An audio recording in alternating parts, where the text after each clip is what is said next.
Selamat pagi pemirsa, Lingkar Pagi edisi Rabu 5 Februari 2025 kembali hadir di hadapan Anda. Bersama saya Anita Nawang, berikut Lingkar Pagi selengkapnya.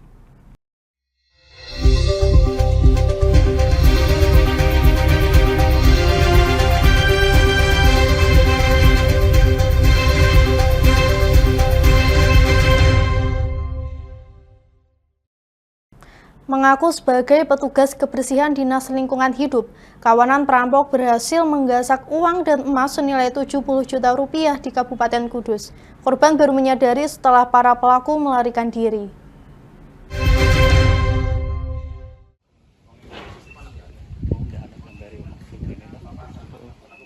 Beginilah situasi di rumah Joko Ribowo, warga Desa Kaliputu, Kabupaten Kudus yang menjadi korban perampokan pada Selasa pagi. Kawanan perampok yang terdiri dari 4 orang itu berhasil menggasak uang dan perhiasan emas milik korban dengan modus mengaku sebagai petugas kebersihan. Joko Ribowo mengatakan, pelaku mengelabui ibunya yang berada di rumah seorang diri dengan mengajaknya mengobrol di teras. Lantas, satu orang masuk ke dalam rumah dan menggasak barang berharga. Berapa ini? Kejadian itu kurang lebih jam setengah berapa? Setengah 10-an. Awalnya gimana itu Mas, pelaku melancarkan aksinya? Gimana? Pelaku melancarkan aksinya gimana itu tadi? Oh, kira-kira ini Mas. Petugas sanjange petugas saking sampah. Kalau Lingkungan hidup ya Mas. Pelaku mengaku. Nah, dari lingkungan hidup orang 4 yang 3 gemuk, yang 1 kering. Terus waktu itu pelaku gimana Mas? Kalau bisa sampai masuk itu? Ya memang itu sudah terbuka sih Mas ya. Yang 2 ngobrol sama ibu kan matanya nggak jelas, jadi nggak kelihatan gitu Mas. Nah yang 1 kayaknya masuk. Terus yang satu lagi? Yang 1 ya kurang tahu ya, pokoknya yang 4, yang 2. yang numpak motor Yang 1 masih naik motor. Oh, masih lah Mas. Ya. Itu pelaku beraksi cepet banget ya Mas? Ya. Hitungan menit ya? Enggak, kan ngobrol dulu Mas, kurang lebih ya 1/4 jam namanya. Waktu itu jenengan di mana Mas? Oh saya itu baru bengkel, naruh motor di bengkel di Wergu. Kalau istrinya jadi? Ya itu saya, maksudnya motor tinggal 1, terus saya pulang boncengan sama istri saya. Mas, untuk barang-barang yang diambil apa aja? Uang sama emas perhiasan. Total? Kurang lebih antara 60-70 itu. Uangnya kan 30, mas-masan kurang lebih 30-40. Kurang lebih hanya 60-70. Plus 10 juta ya? Areng Asma Mas? Joko Joko Ribowo. Joko Ribowo. Iya.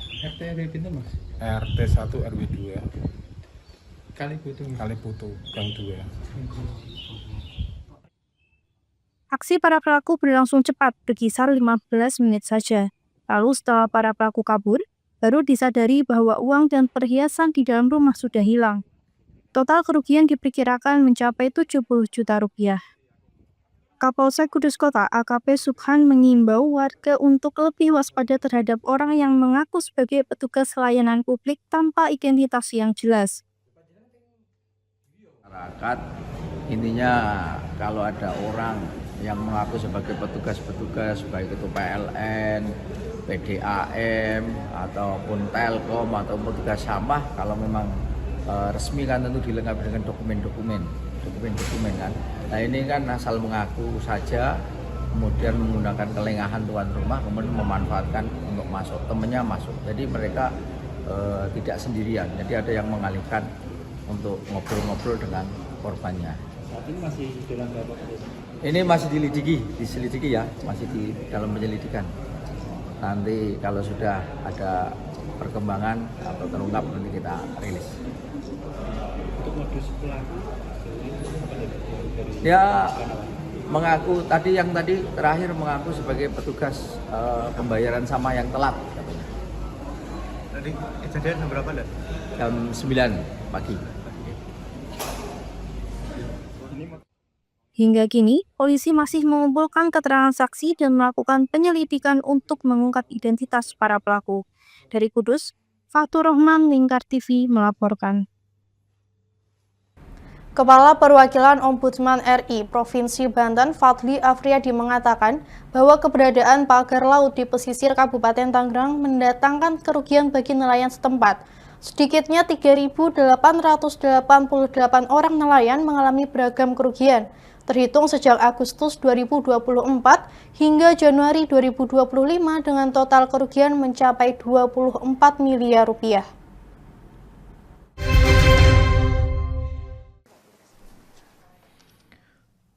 Kepala Perwakilan Ombudsman RI Provinsi Banten, Fadli Afriyadi, dalam jumpa pers di Jakarta pada Senin 3 Januari mengatakan, keberadaan pagar laut di pesisir Kabupaten Tangerang telah mengakibatkan sedikitnya 3.888 nelayan merugi dengan perhitungan total mencapai nilai 24 miliar rupiah terhitung sejak Agustus 2024 hingga Januari 2025. Fadli merinci, perhitungan tersebut meliputi bahan bakar, hasil tangkapan yang berkurang, dan kerusakan pada kapal-kapal nelayan. Berdasarkan hasil pemeriksaan, Ombudsman menyimpulkan telah terjadi maladministrasi berupa pengabaian kewajiban hukum oleh Dinas Kelautan dan Perikanan atau DKP Provinsi Banten dalam menindaklanjuti dan menyelesaikan pengaduan masyarakat mengenai permasalahan pagar laut tersebut. Untuk itu, Ombudsman meminta DKP Provinsi Banten melakukan tindakan korektif untuk segera menuntaskan pembongkaran pagar laut. Untuk itu, kita meminta agar DKP mengkoordinir, mendorong, menuntaskan penertiban pembongkaran pagar laut yang saat ini masih tersisa. Informasi terakhir kan sekitar 11 km ya. Agar dituntaskan, diselesaikan. Yang kedua, berkoordinasi dengan pihak terkait dua atau KKP maupun aparat penegak hukum untuk menindaklanjuti adanya indikasi pemanfaatan ruang laut baik secara administratif maupun pidana sebagai salah satu upaya penegakan hukum, pencegahan serta pemberian efek jerah. Selain itu, Fadli meminta adanya evaluasi pada pengembangan proyek strategis nasional PSN Tropical Coastline di area tersebut. Kejelasan informasi sangat diperlukan sebagai upaya untuk menyampaikan kepada publik informasi yang lengkap yang dapat menghindari entitas negatif PSN di area tersebut.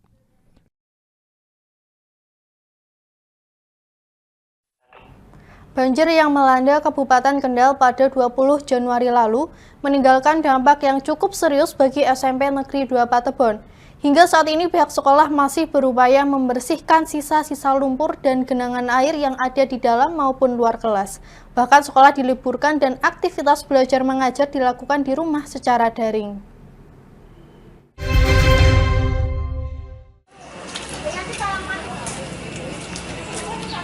Kepala SMP Negeri 2 Patebon, Kuncoro Pujiwarto mengatakan bahwa pihak sekolah telah berkoordinasi dengan Dinas Pendidikan serta pihak terkait guna mencari solusi agar banjir tidak kembali terjadi.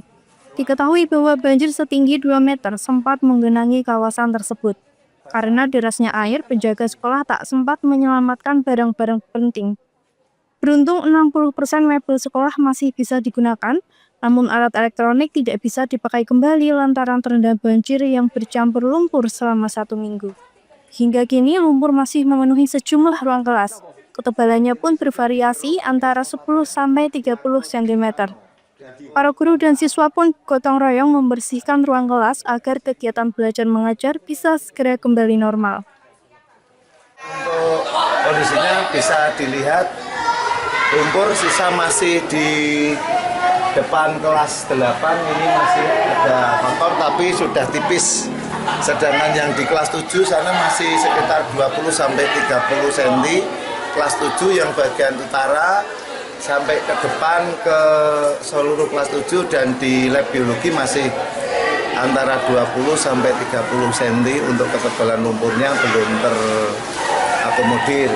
Sedangkan yang di daerah sini kemarin sudah dari BPBD, dari Damkar, dari PMI, dari organisasi masyarakat maupun dari sekolah-sekolah terdekat sudah membantu kita, termasuk kemarin bantuan dari MKKS itu 1 unit eskavator dan 2 truk damkar. Ini hasilnya seperti ini, masih ada sisa-sisa lumpur yang ada.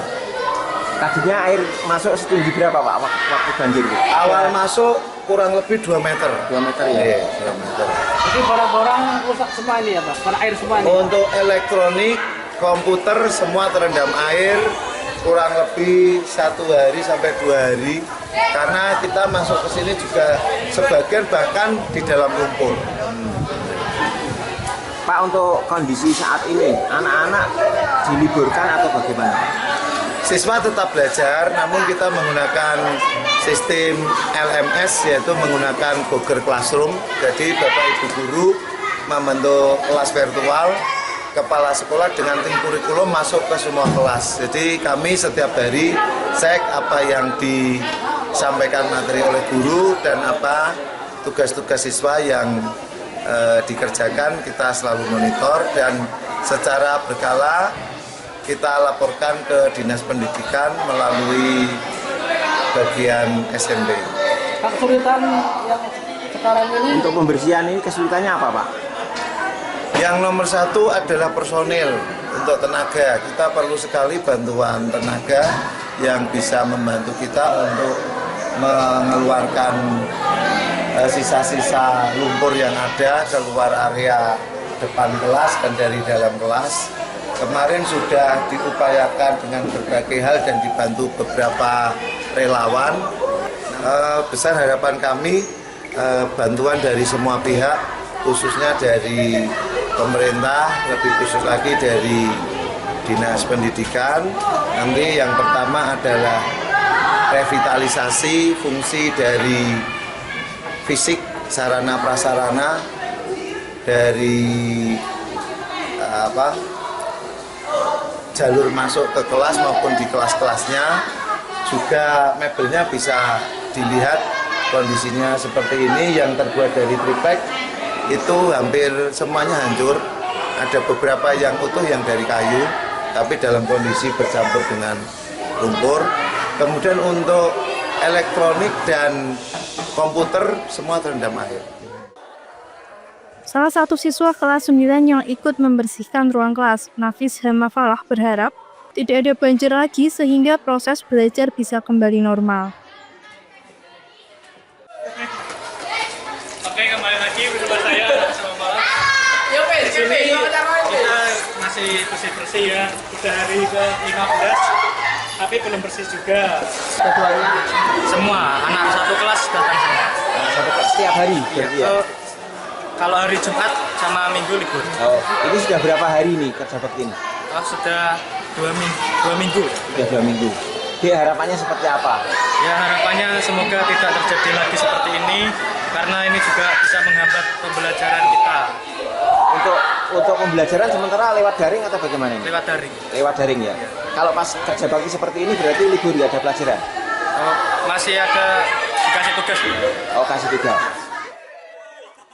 Di sisi lain, Sekretaris Dinas Pendidikan Kabupaten Kendal, Sulardi, menyatakan bahwa untuk sementara siswa tetap belajar dari rumah melalui sistem daring.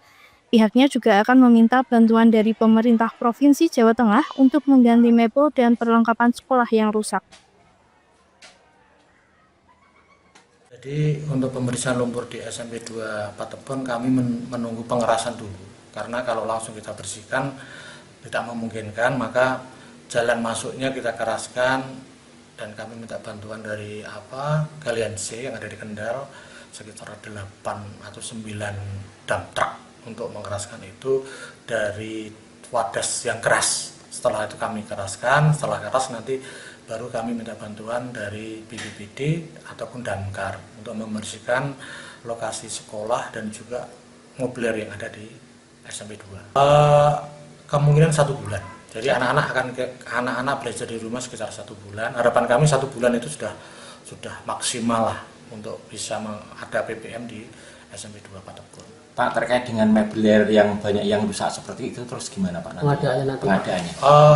Untuk sementara kita optimalkan barang yang ada dulu untuk sementara, sambil menunggu kami minta bantuan dari Provinsi Jawa Tengah untuk pengadaan mobiliar, dan alhamdulillah direspon juga oleh Pak PJ Gubernur, dan mudah-mudahan untuk pengadaan moduler tahun ini bisa kita alihkan di SMP 2 Patepon. Berarti sementara ini belajar daring itu Pak? Iya, sementara anak-anak belajar daring menggunakan Google Form. Untuk pembersihan, alhamdulillah kami dibantu oleh MKKS dan juga dari Bapak Ibu guru yang ada di Kendal dan juga dari komunitas-komunitas lain yang peduli terhadap bencana, termasuk di dalamnya ada PMI juga yang membantu kami dalam pembersihan di lingkungan satuan pendidikan yang ada di Kabupaten Kendal. Terus terang saja SMP 2 Patepon memang tidak sendiri, ada 57 sekolah yang berdampak. Dan memang SMP 2 Patepon dan SD 2 Kebonharjo itu yang paling parah di antara 57 sekolah yang ada di Kabupaten Kendal. Sementara berdasarkan data Dinas Pendidikan dan Kebudayaan Kendal, dari 54 sekolah yang terdampak banjir, menyisakan 2 sekolah yang sampai saat ini belum selesai pembersihan lumpurnya, yakni SMP Negeri 2 Patepon dan SD Negeri 2 Kebonharjo. Untuk siswa yang terdampak di SMP 2 Patepon, ada sekitar 200 siswa yang akan dibantu Basnas terkait kebutuhan sekolahnya seperti tas, sepatu, buku tulis, dan ballpoint. Dari Kendal, Wahyudi, Lingkar TV melaporkan. Badan Nasional Penanggulangan Bencana (BNPB) mencatat bencana melanda Indonesia sebanyak 306 kali dalam sebulan terakhir, mulai 1 Januari hingga 2 Februari 2025 yang didominasi peristiwa banjir. Dalam agendanya, BNPB menyampaikan bahwa ada faktor-faktor yang mempengaruhi peningkatan intensitas curah hujan. Badan Nasional Penanggulangan Bencana (BNPB) mencatat 306 kali bencana melanda Indonesia dalam 1 bulan terakhir, dari tanggal 1 Januari hingga 2 Februari 2025, dengan rata-rata terjadi 10 bencana setiap harinya. Lokasi bencana pun tersebar di berbagai wilayah di tanah air, seperti di Sumatera Utara, Riau, Kalimantan Barat, Jawa Barat, Jawa Timur, Jawa Tengah, Sulawesi Tengah, hingga Gorontalo.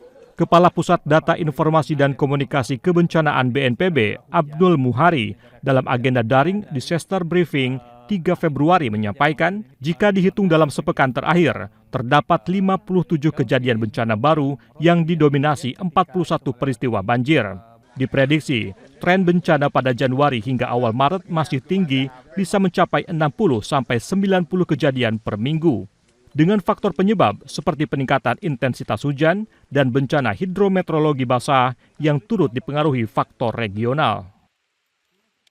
Negara kita di negara tropis, banyak faktor-faktor regional yang berpengaruh pada peningkatan intensitas curah hujan. Di negara kita tidak hanya dari angin monsun saja, monsun ini angin musiman. Tapi ada kondisi-kondisi regional, baik itu gelombang Kelvin, gelombang Rossby, yang kemudian ketika itu melewati bagian Indonesia akan meningkatkan intensitas curah hujan di Indonesia. Ini yang kemudian juga berpengaruh pada kondisi perawanan atau intensitas hujan seperti ini. Sementara itu, BMKG memprediksi intensitas hujan di Indonesia untuk 3 hari ke depan masih tinggi. Adapun BNPB melakukan operasi modifikasi cuaca (OMC) untuk mengurangi intensitas curah hujan dan mengimbau masyarakat untuk lebih waspada jika hujan lebat berlangsung lebih dari 2 jam.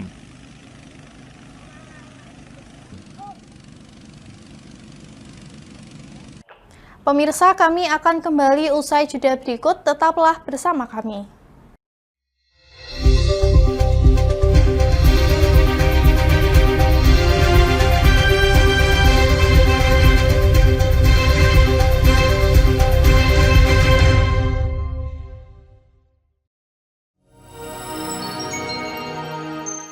Selain si retinol ini, kalau gitu ngomongin retinol, apa sih dok sebenarnya retinol itu? Bagus sih programnya. Yang saat ini ya kayaknya sudah beberapa tahun yang Wah, boleh banget nih ditonton setiap hari. Meanwhile,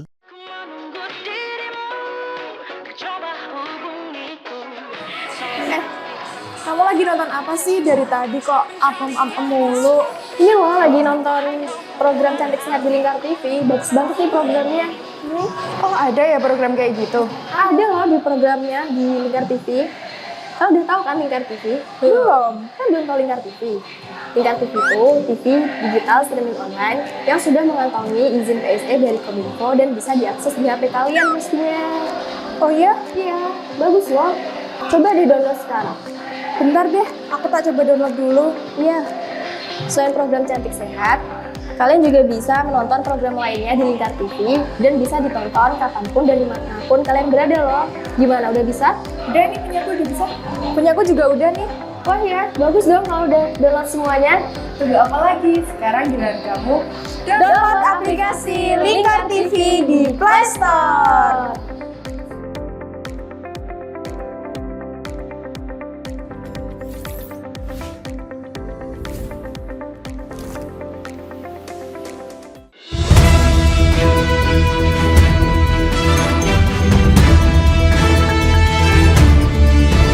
Menemani pagi Anda dengan menyajikan berita nasional dan regional yang dikupas secara akurat dan aktual untuk awali hari. Dalam Lingkar Pagi, setiap Senin hingga Sabtu jam 8 pagi hanya di Lingkar TV.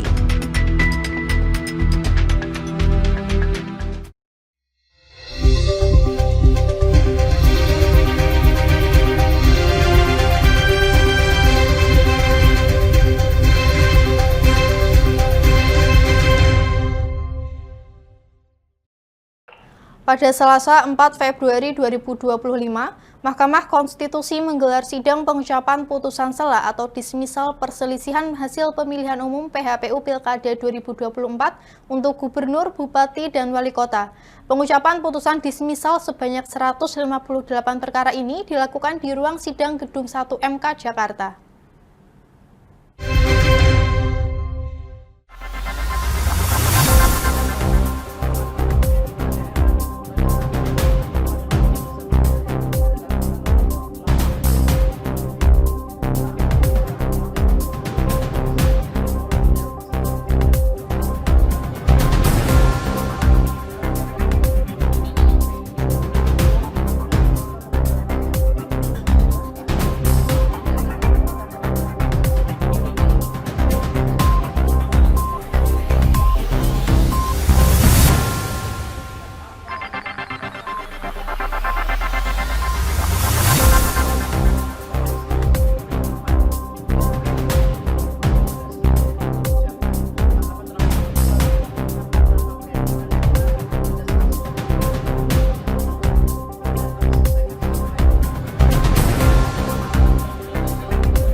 Kebijakan pelarangan penjualan LPG 3 kg di tingkat pengecer yang berlaku sejak 1 Februari 2025 akhirnya dicabut.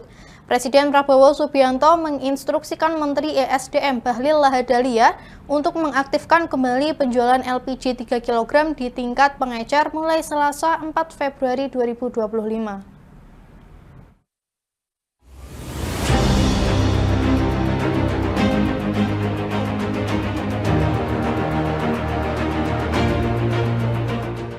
Keputusan ini diambil setelah melihat dampak di lapangan di mana masyarakat kesulitan mendapatkan gas melon dan harus antri panjang di pangkalan resmi. Wakil Ketua DPR RI, Sufmi Dasko Ahmad, menegaskan bahwa kebijakan pelarangan pengecar sebelumnya bukan berasal dari instruksi Presiden Prabowo. Para pengecar kini dapat kembali berjualan sambil proses administrasi untuk menjadi sub pangkalan berjalan. Pemerintah memberikan waktu 1 bulan bagi pengecar untuk mendaftarkan usahanya sebagai pangkalan resmi. Kementerian ESDM pun memastikan stok LPG 3 kg aman dan tidak langka. Kebijakan baru ini bertujuan menertibkan harga jual agar tidak memberatkan masyarakat, sekaligus memastikan distribusi tetap lancar melalui jaringan pengecar yang akan diintegrasikan sebagai sub pangkalan resmi. Dan kini tantangannya adalah memastikan proses transisi berjalan lancar, agar pasokan LPG 3 kg tetap tersedia dengan harga terjangkau bagi masyarakat yang membutuhkan. Tim Liputan Lingkar TV melaporkan. Menteri Energi dan Sumber Daya Mineral (ESDM) Bahlil Lahadalia meninjau antrean warga yang hendak membeli gas 3 kg di Pangkalan Budi Setiawan, Kelurahan Cibodasari, Kecamatan Cibodas, Kota Tangerang, Banten pada Selasa 4 Februari 2025. Bahlil menjelaskan bahwa dirinya menjalankan instruksi Presiden Prabowo agar pengecer dapat kembali menjual gas subsidi tersebut dengan menaikkan statusnya menjadi sub pangkalan.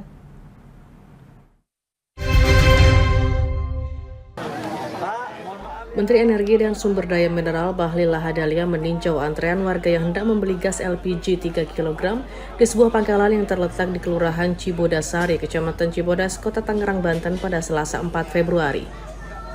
Bahlil masuk ke pangkalan tersebut sambil mengucapkan kata maaf kepada warga yang sedang mengantre untuk membeli gas. Dalam sebulan, pangkalan di Kelurahan Cibodasari ini memasok 3.000 tabung gas LPG 3 kg untuk dijual kepada warga dengan harga Rp19.000 sesuai harga eceran tertinggi yang ditetapkan pemerintah pusat. Dalam keterangannya, Bahlil memastikan dirinya mengikuti instruksi dari Presiden Prabowo agar gas bersubsidi dapat dijual di tingkat pengecer dan menaikkan status pengecer menjadi sub pangkalan untuk memudahkan masyarakat mendapatkannya. Sudah mulai hari ini. Sudah mulai. Nah, berarti ini memang semua warung di acara itu memang sudah bisa dinaikkan statusnya menjadi sub pangkalan. Berarti dengan harga yang kita kontrol agar harganya tidak dinaikkan semau-maunya. Kalau harganya dinaikkan 25.000, 30.000 per kilogram galon, itu kan kasihan. Sementara kita itu kan subsidinya paling tinggi 19.000. Mereka jualan, ya, gitu ya. Dalam kesempatan itu, Menteri Bahlil juga berinteraksi dengan warga yang tengah mengantri dan turut serta melayani warga yang telah membayar seharga Rp19.000 per tabung di pangkalan tersebut.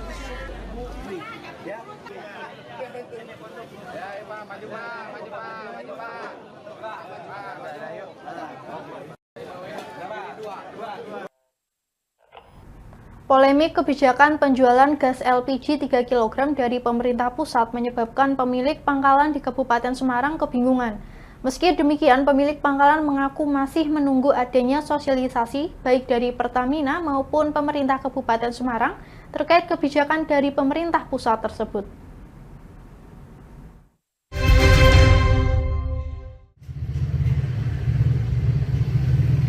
Polemik kebijakan soal penjualan gas LPG 3 kg atau gas melon di pasaran membuat sejumlah masyarakat kebingungan. Presiden Prabowo Subianto sendiri telah memutuskan kembali memperbolehkan pengecer menjual gas LPG 3 kg, sembari nantinya akan menjadi sub pangkalan.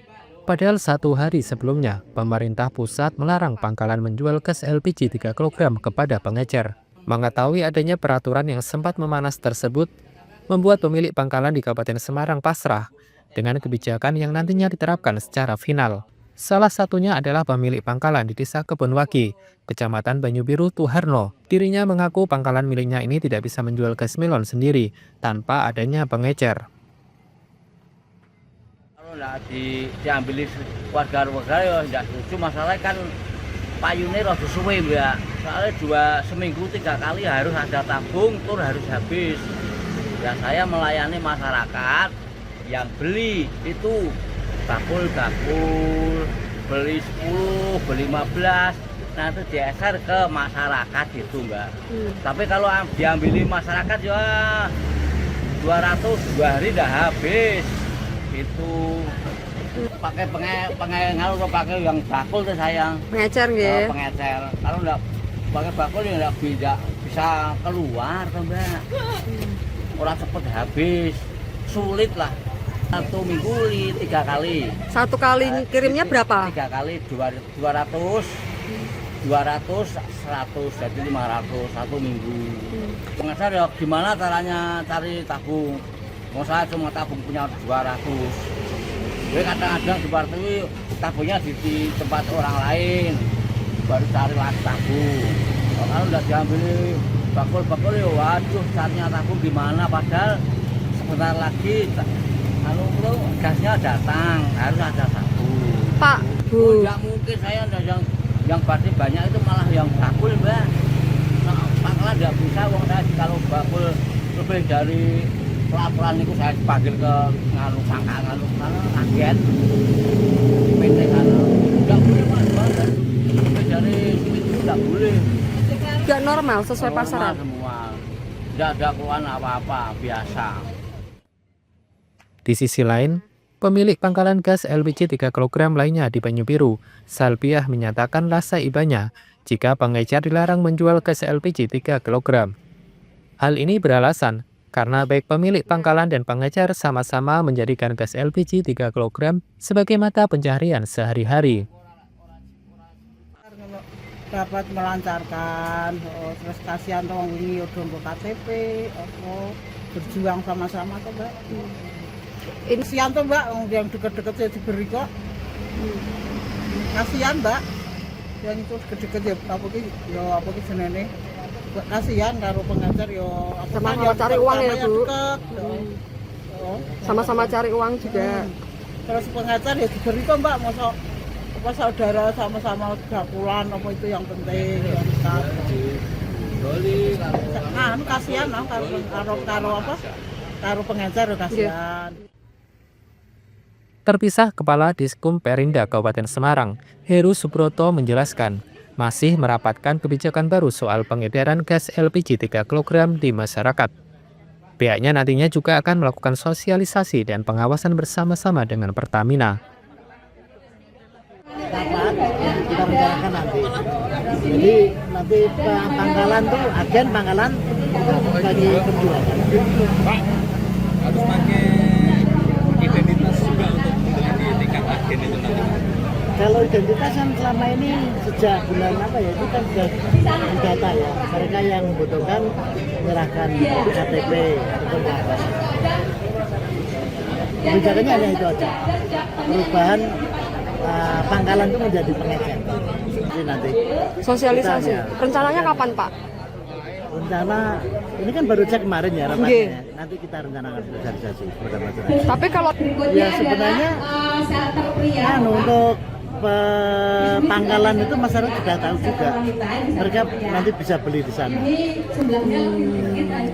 Jadi pengecer itu ditiadakan untuk antisipasi melonjaknya harga itu loh biasanya. Ada antisipasi. Monitoring nanti.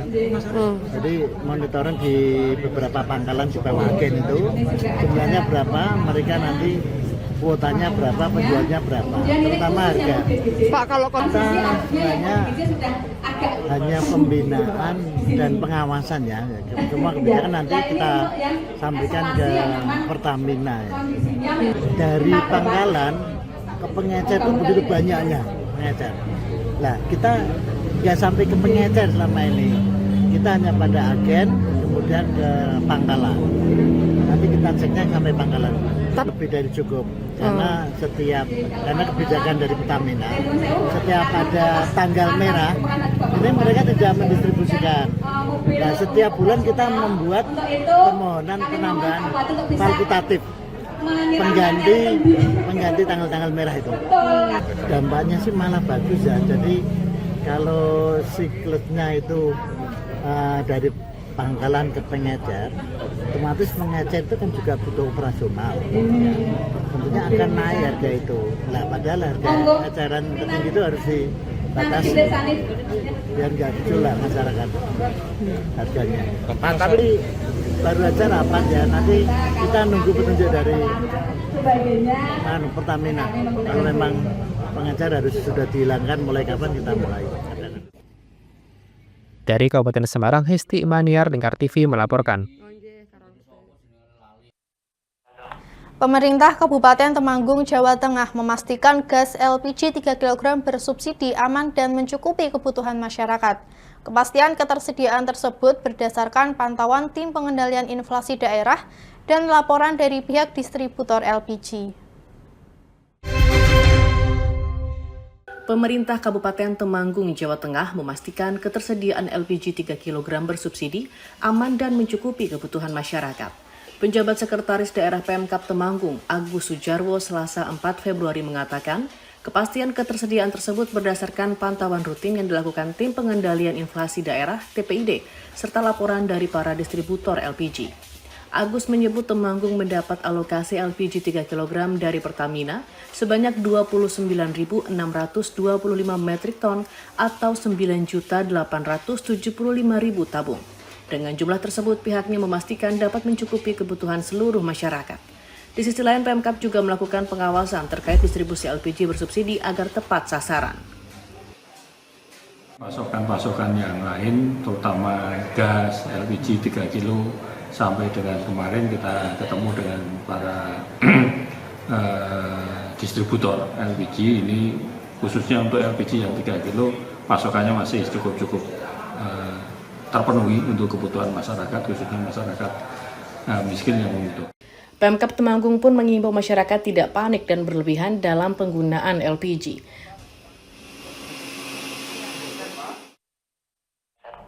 Pemirsa, kami akan kembali lagi dengan informasi menarik lainnya.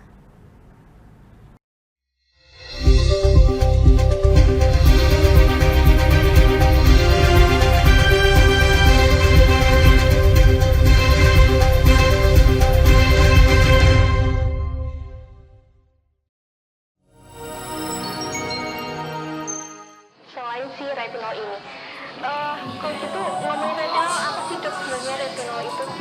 Bagus nih programnya. Yang saat ini ya kayaknya sudah beberapa tahun yang Wah, boleh banget nih ditonton setiap hari. Meanwhile,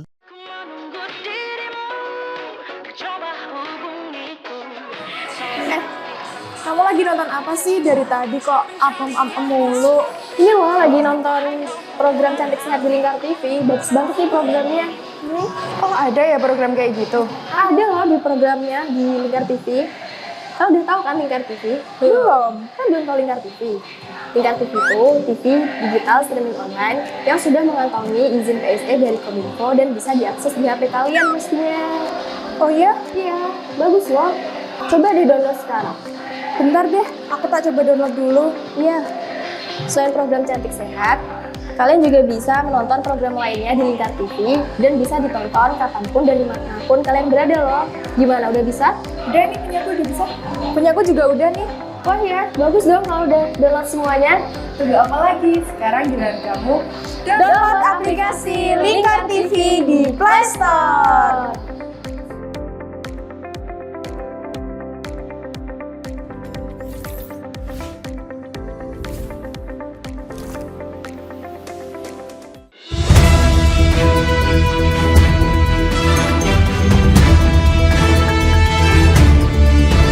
Menemani pagi Anda dengan menyajikan berita nasional dan regional yang dikupas secara akurat dan aktual untuk awali hari.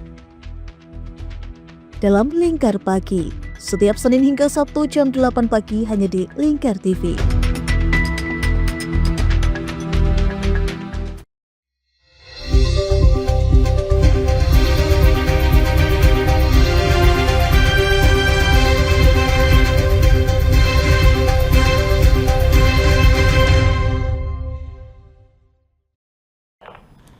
Wakil Menteri Komunikasi dan Digital Nezar Patria saat mengunjungi Antara Heritage Center atau AHC menyoroti isu ruang digital bagi anak. Nezar juga menjelaskan soal upaya yang telah dilakukan untuk mewujudkannya. Pemerintah terus berupaya menciptakan ruang digital yang aman dan ramah bagi semua pengguna, terutama anak-anak.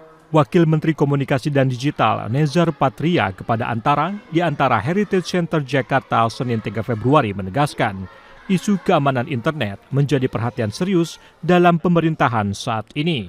Komdigi bahkan telah membentuk Direktur Jenderal Pengawasan Ruang Digital untuk menangani berbagai isu, termasuk konten negatif.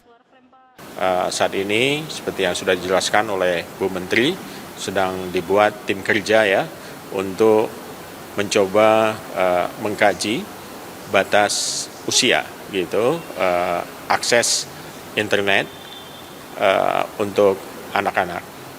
Timnya sedang bekerja saat ini dan nanti diharapkan akan menjadi satu regulasi yang bisa menjamin ruang digital kita lebih aman buat anak-anak. Nezar menambahkan, dengan aturan tersebut, ruang digital bisa lebih dioptimalkan lagi untuk hal yang dapat membangkitkan kreativitas positif anak, seperti edukasi maupun hiburan. Dengan pengawasan yang ketat dan regulasi yang tepat, pemerintah optimistis dapat menciptakan ekosistem digital yang lebih sehat dan bermanfaat bagi masyarakat.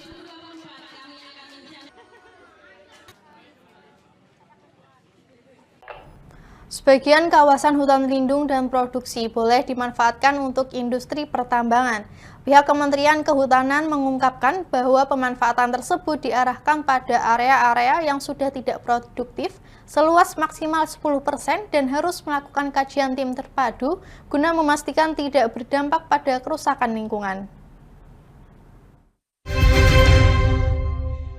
Untuk mendukung kemajuan sektor tambang mineral dan batubara atau minerba, sebagian kawasan hutan lindung dan hutan produksi boleh dimanfaatkan untuk aktivitas produksi maupun eksplorasi pertambangan. Hal itu diungkapkan oleh Direktur Penggunaan Kawasan Hutan, Direktorat Jenderal Planologi Kehutanan, Kementerian Kehutanan, Doni Sri Putra, saat rapat bersama Komisi 2 DPD RI, Kementerian ESDM, dan pelaku usaha pertambangan di Batam, Kepulauan Riau, Senin 3 Februari. Doni mengungkapkan, selain membatasi luasan kawasan hutan yang bisa dimanfaatkan, pelepasan kawasan hutan harus melalui kajian tim terpadu serta diarahkan pada area-area yang sudah tidak produktif, guna memastikan industri pertambangan yang akan beroperasi tidak berdampak pada kerusakan lingkungan. Luasannya itu adalah maksimal 10% dari hutan produksi yang ada di sebuah kabupaten maupun di sebuah provinsi. Jadi ada batasannya, tidak semua areal itu bisa dimanfaatkan. 10% itu untuk satu perusahaan atau untuk total semua, tidak satu perusahaan. Jadi kita memang ada batasan untuk masing-masing perusahaan. Jadi kan global semua yang berusaha dalam kawasan hutan itu untuk berbagai sektor tadi ya, tidak hanya pertambangan, itu maksimal hanya 10% dari luas hutan produksi. Sedangkan pada kawasan hutan konservasi, menurut Doni, aktivitas industri pertambangan tidak boleh dilakukan guna memastikan kelestarian keanekaragaman tumbuhan dan hewan yang ada di dalamnya.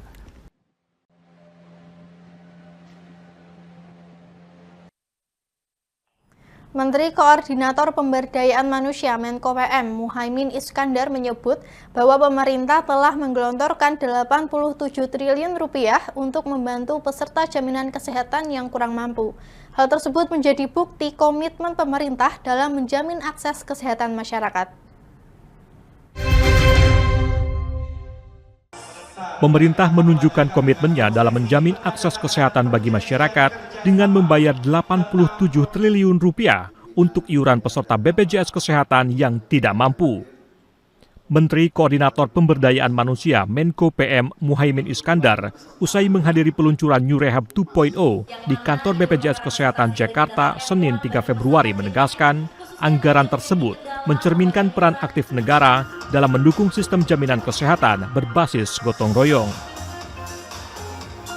Iuran itu semata-mata bukan hanya untuk keperluan para peserta supaya mendapatkan pelayanan kesehatan, tetapi sekaligus gotong royong para peserta untuk satu sama lain bahu-membahu, saling meringankan, saling membantu agar semua mendapatkan akses kesehatan dengan baik. Nah, spirit gotong royong inilah yang harus terus kita jaga, kita pelihara, kita tumbuhkan. Selain pembiayaan langsung, pemerintah juga mendukung berbagai inovasi yang meringankan beban peserta, termasuk peluncuran New Rehab 2.0 dan reksadana sosial yang diluncurkan oleh BPJS Kesehatan. Muhaimin juga menekankan pentingnya validasi data dalam penyaluran bantuan iuran. Saat ini pemerintah tengah menyelesaikan data tunggal sosial ekonomi nasional untuk memastikan peserta yang layak menerima bantuan. Pemirsa, kami akan kembali lagi dengan informasi menarik lainnya.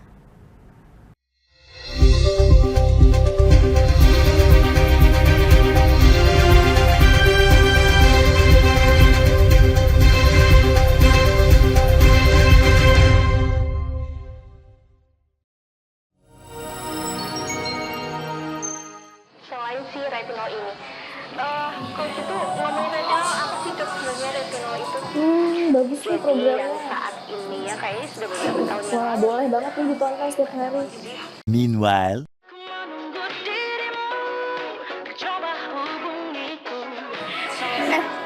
Kamu lagi nonton apa sih dari tadi kok apem-apem mulu? Ini loh lagi nonton program Cantik Sehat di Lingkar TV. Bagus banget nih programnya. Oh, ada ya program kayak gitu? Ada loh di programnya di Lingkar TV. Kau udah tahu kan Lingkar TV? Belum. Kan belum tahu Lingkar TV. Lingkar TV itu TV digital streaming online yang sudah mengantongi izin PSE dari Kominfo dan bisa diakses di HP kalian mestinya. Oh iya? Iya, bagus loh. Coba di-download sekarang. Bentar deh, aku tak coba download dulu. Iya. Selain program Cantik Sehat, kalian juga bisa menonton program lainnya di Lingkar TV dan bisa ditonton kapanpun dan dimanapun kalian berada loh. Gimana, udah bisa?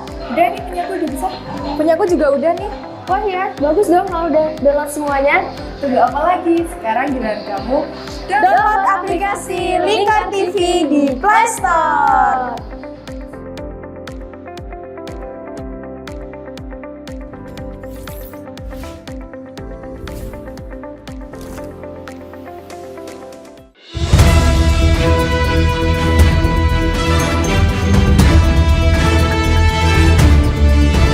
Menemani pagi Anda dengan menyajikan berita nasional dan regional yang dikupas secara akurat dan aktual untuk awali hari.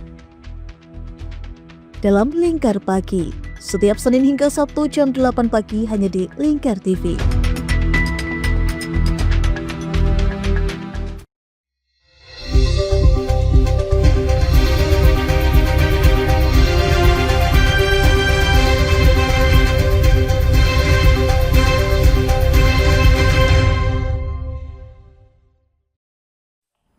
Badan Penyelenggara Jaminan Sosial BPJS Kesehatan meluncurkan program New Rehab 2.0 di kantor BPJS Kesehatan Jakarta.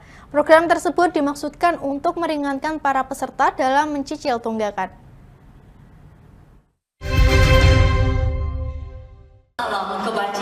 Badan Penyelenggara Jaminan Sosial BPJS Kesehatan memberi kesempatan kepada peserta untuk mencicil tunggakan iuran yang dimiliki dengan cara membayar secara bertahap dan fleksibel melalui program New Rehab 2.0 yang diluncurkan di kantor BPJS Kesehatan Jakarta Senin 3 Februari.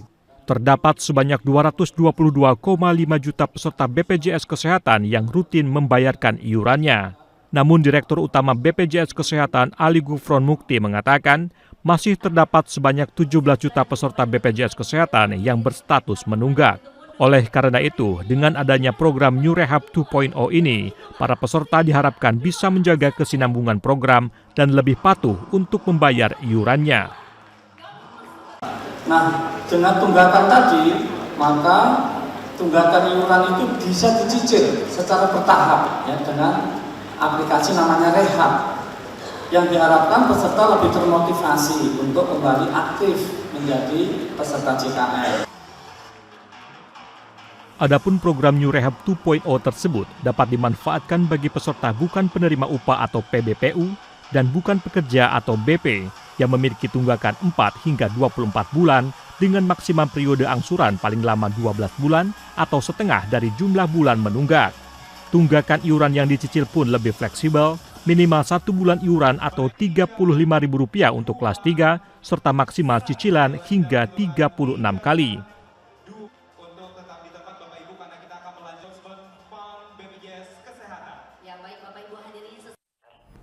Rumah Perlindungan Sosial RPS di Kabupaten Semarang untuk pertama kalinya resmi beroperasi usai diresmikan Bupati Semarang Ngesti Nugraha pada Senin 3 Februari 2025.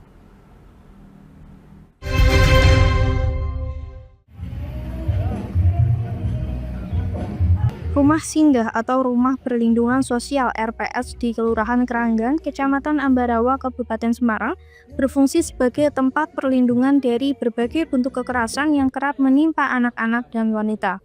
RPS ini dibangun dengan anggaran APBD yang bersumber dari dana bagi hasil pajak daerah sebesar 4 miliar rupiah.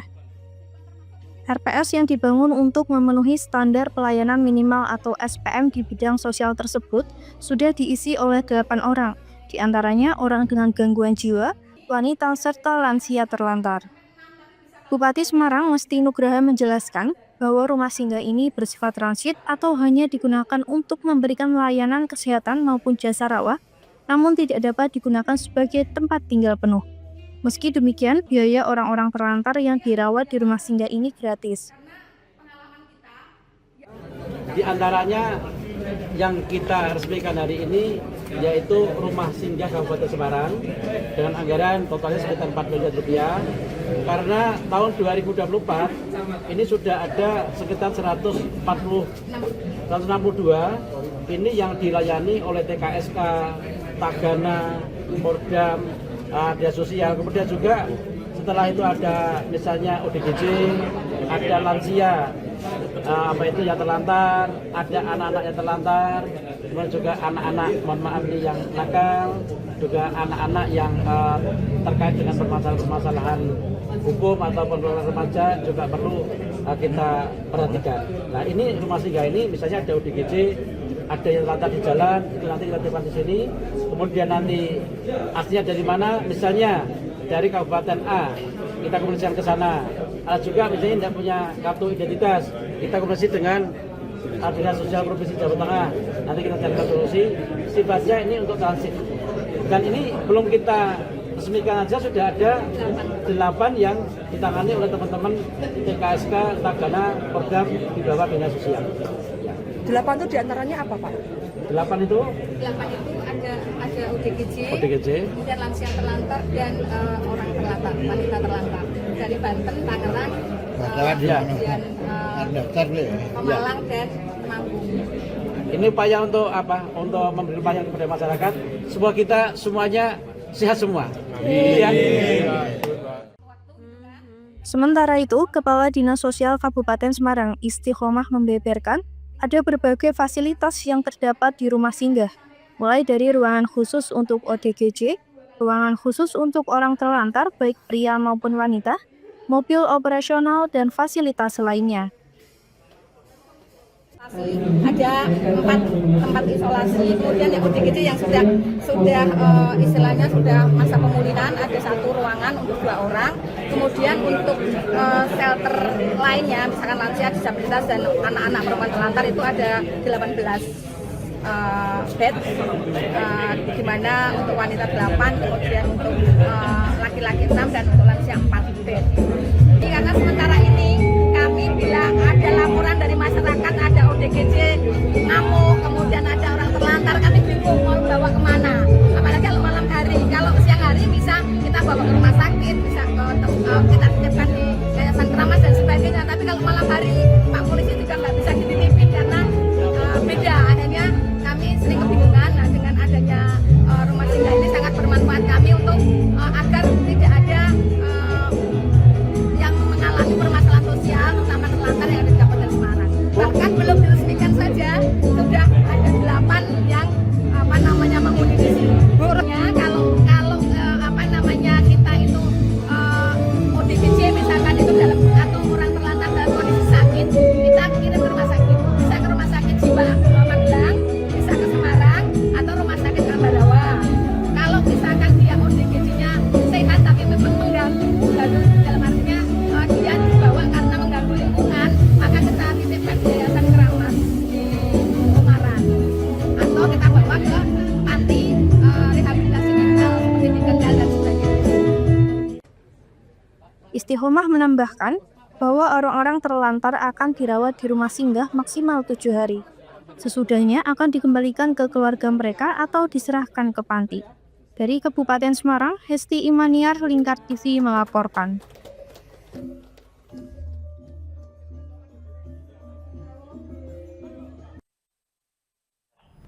Tercatat hanya ada 7 orang warga Indonesia yang telah sampai ke Antartika guna melakukan penelitian.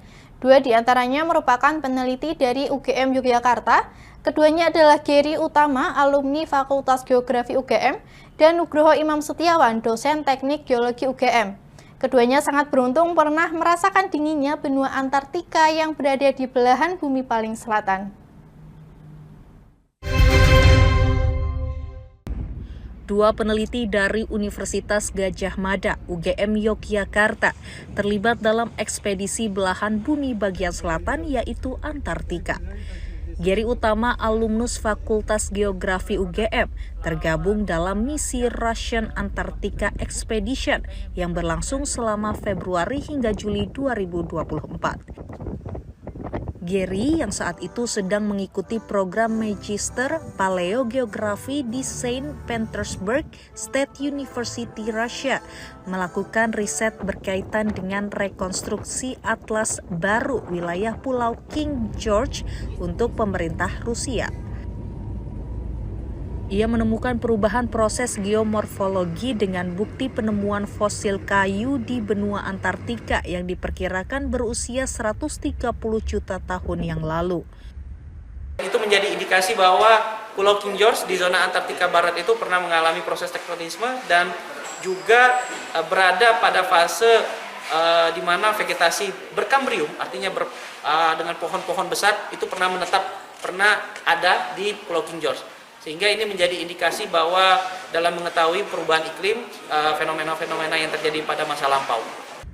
Petualangan yang sama juga pernah dialami Nugroho Imam Setiawan, dosen teknik geologi UGM yang menjelajah Antartika pada bulan November 2016 hingga Maret 2017. Dirinya tergabung melalui lembaga Japan Antarctic Research Expedition. Dalam ekspedisinya, Nugroho melakukan penelitian terkait evolusi benua Antartika dari studi petrologi batuan metamorf. Batuan metamorf merupakan batuan tertua di dunia yang berevolusi 2,5 miliar hingga 500 juta tahun yang lalu. Ada beberapa proses metamorfisme di sana yang sebelumnya hanya 2 proses, kami mendetailkan menjadi 5 proses. Kemudian kami melakukan studi dengan lebih detail, menghitung suhu dan tekanan batuan terbentuknya, menghitung umur batuan, itu kami lakukan pendetailan di sana. Keikutsertaan Gary dan Nugroho menjelajah Antartika mencatatkan sejarah bahwa hanya ada 7 orang Indonesia yang telah sampai ke Antartika. Mereka berharap pemerintah peduli dengan Antartika yang berada di samudra yang sama dengan Indonesia. Saat Antartika bermasalah, dunia termasuk Indonesia secara tidak langsung akan terkena dampaknya.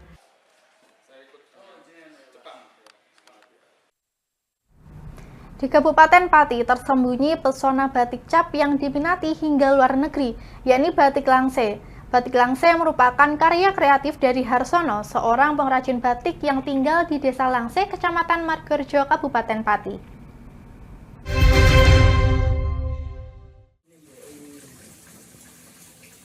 Inilah proses pembuatan batik cap yang dilakukan oleh pembatik di Desa Langse, Kecamatan Margorejo, Pati. Motif yang ditawarkan bercorak Minatani. Dengan proses cap, dikarenakan menyesuaikan pesanan konsumen. Meski demikian, pesanan dalam bentuk batik tulis tetap diterima, dengan menjalin kerjasama dengan pembatik lain. Untuk proses pewarnaan dilakukan secara mandiri, di mana harga per lembar dihargai Rp80.000 hingga Rp170.000. Pemilik batik tulis Langse Harsono menuturkan, telah menggeluti usaha batik sejak tahun 2015. Berbekal pengalamannya membatik di luar daerah, ia pun memberanikan diri menekuni usaha ini. Dengan pembuatannya di sini itu dikarenakan karena ada hubungan dengan masalah kelompok. Jadi kita juga ikut memproduksi batik-batik luar Pati dan kita jual di luar Pati. Khususnya di Pati, kita masih bergabung dengan batik-batik Pati, semacam batik Minatani dari Bakaran dan teman-teman klaster Pati yang lain. Ini per hari bisa produksi berapa? Per hari kalau tidak terkendala ya dengan cuaca atau apapun itu, kita ngitungnya kalau per hari memang susah diprediksi Mas. Cuman kalau per minggu itu kita ambil maksimalnya 50 lembar. 50 sampai 70 mungkin kalau tekniknya agak mudah. Kalau selain pesanan dari luar daerah Pak, motif yang dikembangkan batik Langse sendiri apa? Kalau motif Langse itu mau mengembangkan itu ya motif-motif Pati ya, khususnya tadi Minatani, terus nanti kita mungkin akan menggali motif baru-baru yang bernuansa, yang berpotensi lokal Pati. Nah itu yang kita masih mencari bentuk motifnya. Nah, sementara ini kita masih di Minatani.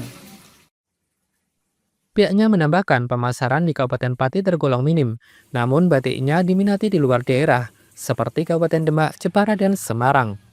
Dari Pati, Mutia Paristi, Lingkar TV melaporkan. Pemirsa, demikian Lingkar Pagi kali ini. Saksikan Lingkar Siang pukul 13 waktu Indonesia Barat hanya di Lingkar TV. Saya Anita Nawang bersama kerabat kerja yang bertugas pamit undur diri. Selamat pagi dan sampai jumpa.